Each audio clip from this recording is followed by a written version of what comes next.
तो आज जो चैप्टर आप पढ़ने वाले हैं वो है किशोरावस्था।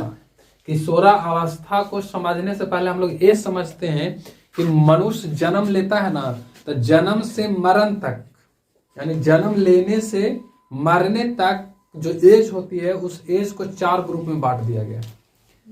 और उस चारों अवस्था को हम लोग एक एक करके समझ लेते हैं, ठीक है। तो अगर कोई व्यक्ति जन्म लिया है उस समय उसका एज कुछ नहीं होता है। आप कह सकते हो, मान के चलिए जन्म लिया 22 तारीख को और आज कितना तारीख हो गया 24। अगर 22 को जन्म लिया है तो हम कह सकते हैं कि बच्चा 4 साल का हो गया, नहीं तो मतलब उसको हम लोग एज को क्या करते हैं, काउंट करते हैं कि उसका एज 0 है। तो अगर कोई बस व्यक्ति है जो जन्म लिया है तो जन्म के समय उसका एज को हम लोग काउंट करते हैं 0। तो जो मनुष्य, जो व्यक्ति 0 से 5 इयर्स के बीच रहेगा उसको शैशवावस्था बोला जाता है। यानी कि पूरे मनुष्य के पूरे एज को 4 ग्रुप में बांट दिया गया है। पहला शैशवावस्था, बाल्यावस्था, किशोरावस्था और प्रौढ़ावस्था। समझ में आ रहा है? याद रहेगा, पूरे मनुष्य के लाइफ को कितने भाग में बांटा गया है? 4। शैशवावस्था, बाल्यावस्था, किशोरावस्था, प्रौढ़ावस्था, ठीक है। अब एक एक करके हम लोग इस सारे अवस्था को समझ लेते हैं। अगर किसी व्यक्ति का जन्म हुआ है तो 0 से लेकर के 5 वर्ष तक के उसका जो एज होता है वो शैशवावस्था होता है। यानी कि इस एज में व्यक्ति कोई मतलब नहीं, बस खा पिएगा, इससे ज्यादा वो कुछ नहीं करेगा। उसको शर्ट पैंट नया नौहर से उससे कोई मतलब नहीं है। अब उसको बिना पैंट शर्ट के भी आप कहीं लेकर के चले जाइएगा तो उसको कोई दिक्कत नहीं है। किस अवस्था में? शैशवावस्था में।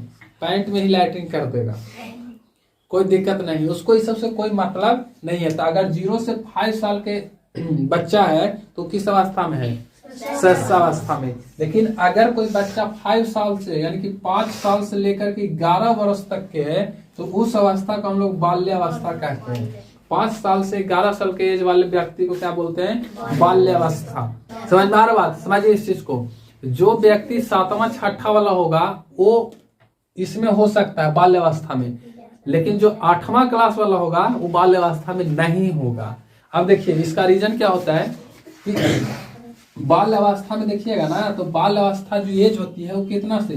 5 से 11। तो 5 साल से 11 साल की जो अवस्था होती है बाल अवस्था होती है। इसको अंग्रेजी में चाइल्डहुड बोला जाता है और शैशवावस्था को इन्फेंसी बोला जाता है। तो इन्फेंसी कितना से कितना? 0 से 5।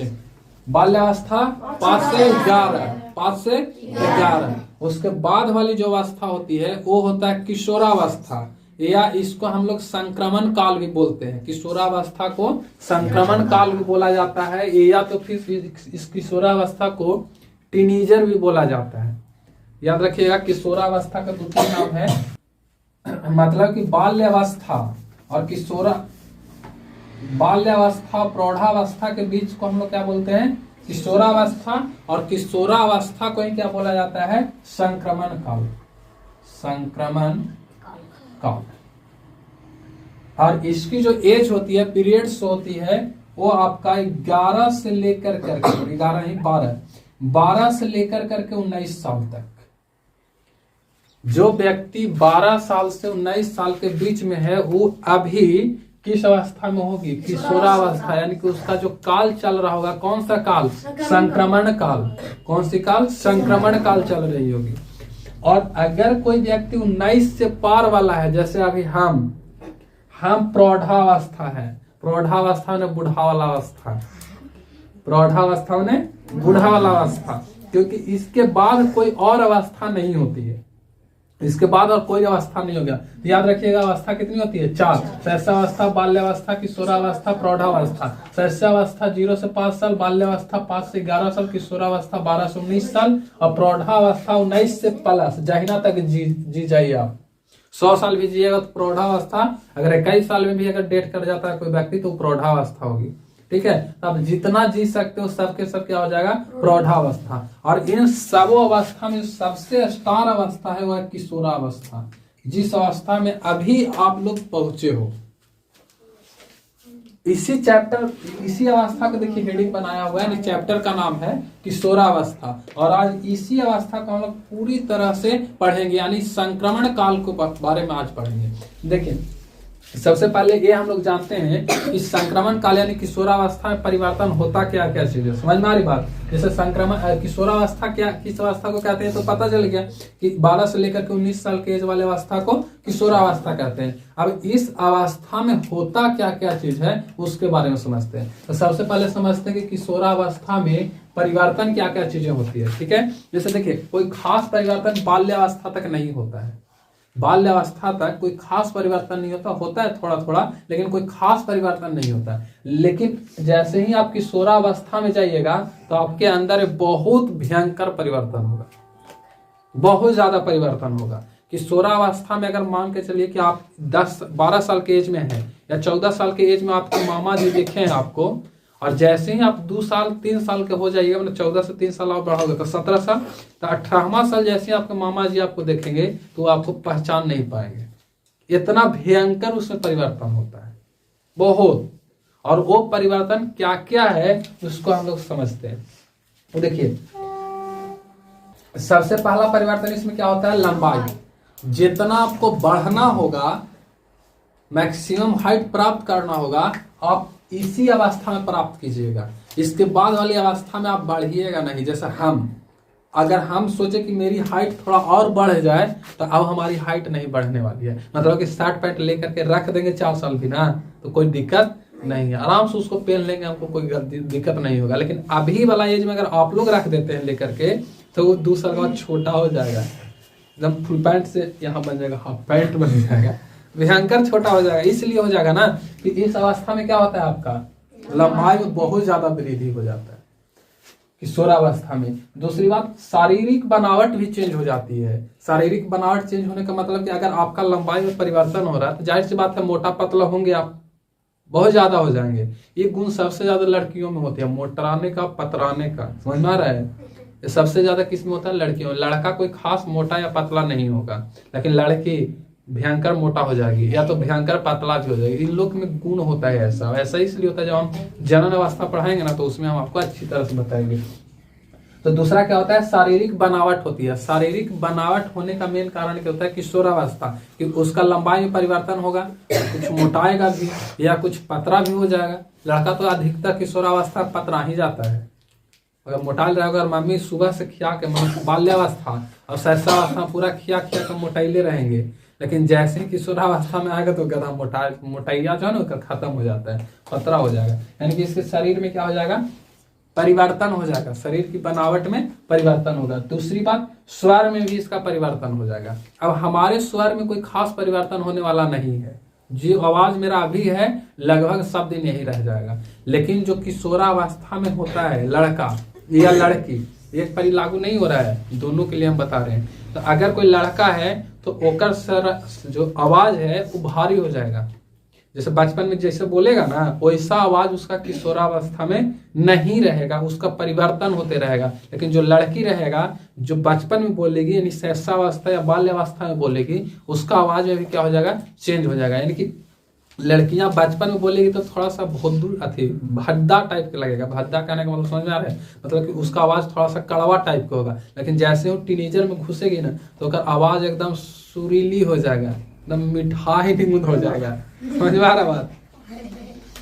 और लड़का के फटल बाहस निगुद हो जाएगा।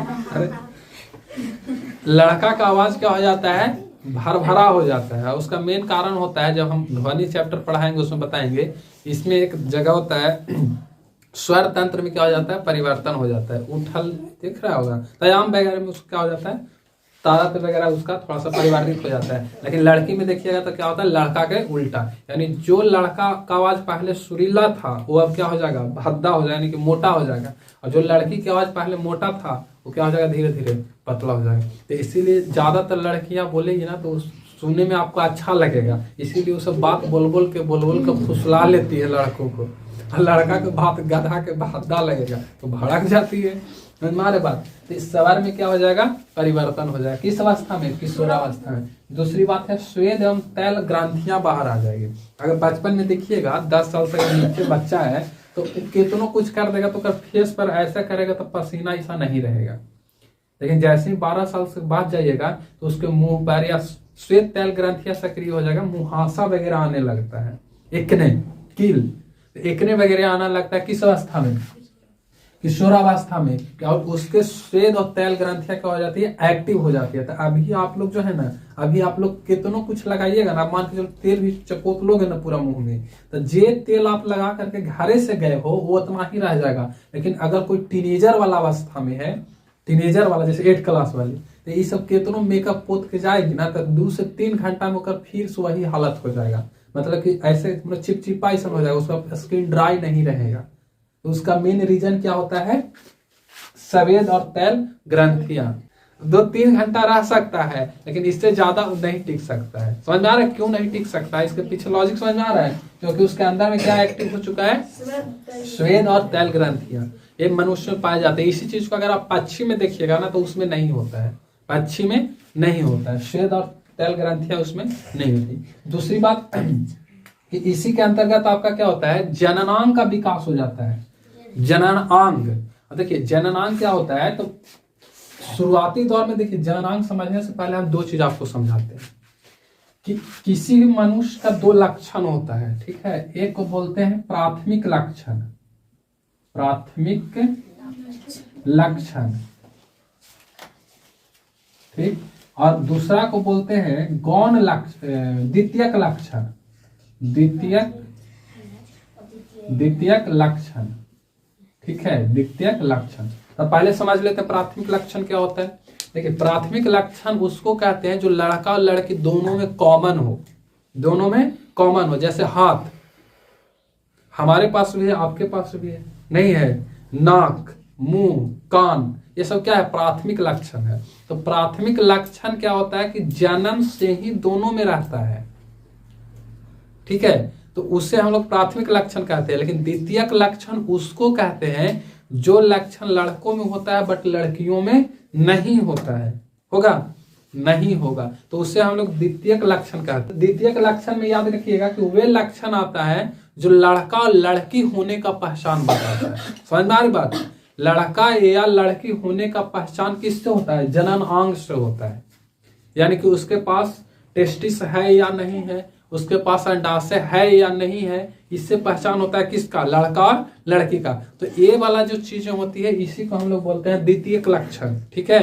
तो प्राथमिक लक्षण में क्या होता है, लड़का और लड़की दोनों का समान रहता है, यानी कॉमन अंग रहता है। जैसे प्राथमिक लक्षण का पहचान क्या है, हाथ आप लिख सकते हो, पैर लिख सकते हो, तो इस तरह से आप समझ सकते हो कि क्या क्या कॉमन होती है। जबकि आप द्वितीयक लक्षण में जाइएगा तो द्वितीयक लक्षण में क्या होती है, तो इसमें जननांग आ जाते हैं। इसमें क्या आ जाएगा, जननांग। लड़का का जननांग और लड़की का जननांग दोनों अलग होता है कि नहीं होता है, उसको में देखिएगा तो टेस्टिस होता है। लड़कों में क्या होती है, टेस्टिस, जबकि लड़कियों में नहीं होती है। तो लड़का और लड़की भिन्न हो रहा है, नहीं का तो कौन जंगल से उठ के आ गया है कि नहीं होता। देखिए अगर यहाँ पास देखिएगा तो क्या होता है, मतलब आप सीधा समझिए कि लड़का और लड़कियों की जो भिन्नता होती है, जिसके कारण आपका मम्मी आपको लड़का कह देते हैं और जिसके कारण आपकी मम्मी आपको लड़की कह देते हैं, वो चीज किस में आता है, द्वितीयक लक्षण में। तो द्वितीयक लक्षण की पहचान जैसे में आप देखिए दाढ़ी होता है ना, क्या लड़की के पास दाढ़ी होता है नहीं, तो दाढ़ी क्या हो जाएगा, द्वितीयक लक्षण हो जाएगा, होगा द्वितीयक लक्षण हो जाएगा। तो याद रखिएगा इसके अंदर में क्या आ जाएगा, जननांग आ जाएगा, फेस पर बाल यानी कि दाढ़ी हो जाएगा। ये सब किस में आ जाएगा, द्वितीयक लक्षण में आ जाएगा। समझ में आ रहा है? अब यहाँ पर सवाल ये उठता है कि द्वितीयक लक्षण शुरू से नहीं आता है, शुरू से होता है बट उसका विकास नहीं होता है। जैसे क्या शुरुआती जन्म के दौरान ही लड़कियों में जननांग हो जाता है कि नहीं, लड़कों में भी हो जाता है, लेकिन क्या उसका विकास होता है, कभी नहीं होता है। लड़कों में विकास टीनेजर से पहले उस जननांग का विकास नहीं होता। इसलिए देखिएगा तो 8-10 साल के जो लड़का या लड़की होगा उसको कोई खास फर्क नहीं पड़ेगा, कोई खास फर्क नहीं पड़ेगा, यानी कि वो लड़का लड़की सब आराम से बैठ उठ के खा लेगा। लेकिन यही अगर आप देखिएगा कि कोई 18 साल का है, 17 साल के है, तो उस समय अट्रैक्शन विकर्षण होने लगता है। लड़का है तो लड़की के प्रति अट्रैक्ट होने लगेगा, अगर लड़की है तो लड़का के प्रति अट्रैक्ट होने लगेगा। तो जब अट्रैक्ट होने लगे तब आप समझ जाइएगा कि आप किस अवस्था में हैं, किशोरावस्था में आ चुके हैं। क्योंकि ये परिवर्तन जनरली किस में होता है, किशोरावस्था में होता है। हाँ, ये अलग मैटर है कि लड़का के तुलना में लड़कियां 1 साल पहले ही ज्यादा विकास कर लेती है। इसीलिए लड़की के लिए अगर देखिएगा तो 10 साल या 11 साल, अगर लड़की 10 साल में विकास कर ले रही है तो लड़का 1 साल लेट से विकास करता है, 1 साल लेट से विकास करता है, यानी कि उसका 1 साल बाद है। इसीलिए आप देखिए कि लड़कियां छोटी वस्तु ज्यादा चटर पटर करीत रहेगी और लड़का को कोई खास फर्क नहीं पड़ेगा। तो उसका मेन रीजन क्या होता है, लड़का से 1 साल पहले बदमाश हो जाती है कौन, लड़की 1 साल पहले बदमाश हो जाती है, मतलब किशोरावस्था में पहुंच जाती है। समझ में आ बात। तो किशोरावस्था में पहुंचेगी तो जाहिर सी बात है कि इधर उधर करवे करेगी, एकदम ऑटोमेटिक होगा, क्या कि इसी में आपको टेस्टोस्टेरोन स्रावित होने लगता है, एस्ट्रोजन होने लगता है। ये सब हार्मोन ऐसा है ना जो आपको बिगाड़ के रख देगा, मतलब कि पढ़ाई से मन भटका देगा, बार बार मन करेगा कि हम देखते रहे तुझको ना देखूं, तो होता है ना, इस तरह से इसमें आपको आ जाएगा।